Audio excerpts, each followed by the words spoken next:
क्या बात कर रहे हो? मुस्लिम इन्फिल्ट्रेशन असम की सबसे बड़ी प्रॉब्लम नहीं है।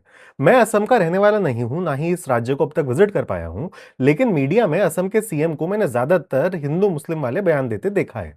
ये तब है जब असम का लगभग 40% एरिया फ्लड प्रोन है, और यह समस्या आजादी के समय से ही है, और इसके सोल्यूशंस भी उतने ही पुराने हैं। फिर भी हर साल असम में बाढ़ क्यों आती है? इस साल ऐसा क्या अलग हुआ, और क्लाइमेट चेंज असम के फ्यूचर को खतरनाक क्यों बना रहा है? 2 मिनट दीजिए, समझाता हूं। असम में फ्लड आना अननेचुरल नहीं है। ब्रह्मपुत्र सेडिमेंट से भरी रिवर है जो हिमालय से उतरकर असम के फ्लैट प्लेन्स में पहुंचती है।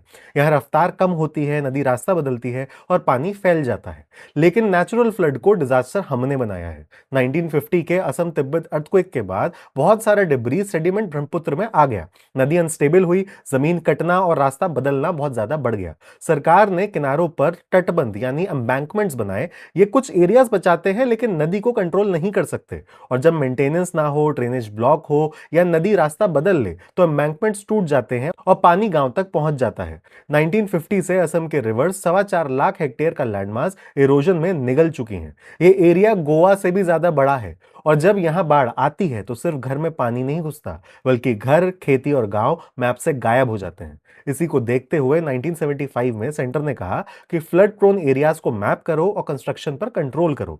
लेकिन असम में आज भी comprehensive flood plain zoning law नहीं है। हर साल गांव उजड़ते हैं, रिलीफ कैंप्स लगते हैं, मरम्मत होती है और कहानी फिर रिपीट होती है।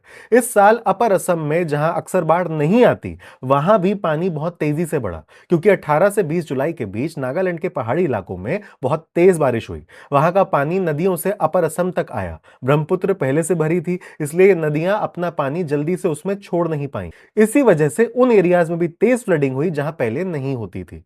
फ्लड के पीक पर 9 लाख से ज्यादा लोग प्रभावित हुए, 60 से ज्यादा लोगों की जान चली गई। यहां यह भी समझिए कि बारिश असम के अंदर ही हो यह जरूरी नहीं है। नागालैंड, अरुणाचल, भूटान या हिमालय के ऊपर के हिस्सों का पानी भी नदियों से असम ही पहुंचता है। क्लाइमेट चेंज भले ही फ्लड क्रिएट नहीं करता, लेकिन एक्सट्रीम वेदर इवेंट्स को बढ़ा रहा है, और आने वाले सालों में यह खतरा और बढ़ेगा। अब आगे जो मैं बोल रहा हूं वो मेरी ओपिनियन है। देखिए, बॉर्डर सिक्योर होना जरूरी है, इलीगल एंट्री पर एक्शन होना चाहिए, लेकिन सरकार ने खुद सुप्रीम कोर्ट में कहा है कि इलीगल माइग्रेंट्स का एक्यूरेट डेटा पॉसिबल ही नहीं है। जबकि इरोजन, लॉस्ट विलेजेस और अफेक्टेड फैमिलीज का डेटा सरकार की अपनी वेबसाइट पर है। फिर असम का पूरा पॉलिटिकल डिस्कोर्स एक कम्युनिटी पर क्यों रुक जाता है? क्योंकि फ्लड्स को कंट्रोल करके दिखाना मुश्किल है। उसके लिए प्लानिंग, इंजीनियरिंग, अकाउंटेबिलिटी और दशकों तक काम करना पड़ेगा। लेकिन एक कम्युनिटी को विलन बना करके इलेक्शन जीतना बहुत आसान है। असम की सबसे बड़ी प्रॉब्लम सरहद पार से नहीं आती, वो हर साल हिमालय से उतर कर आती है।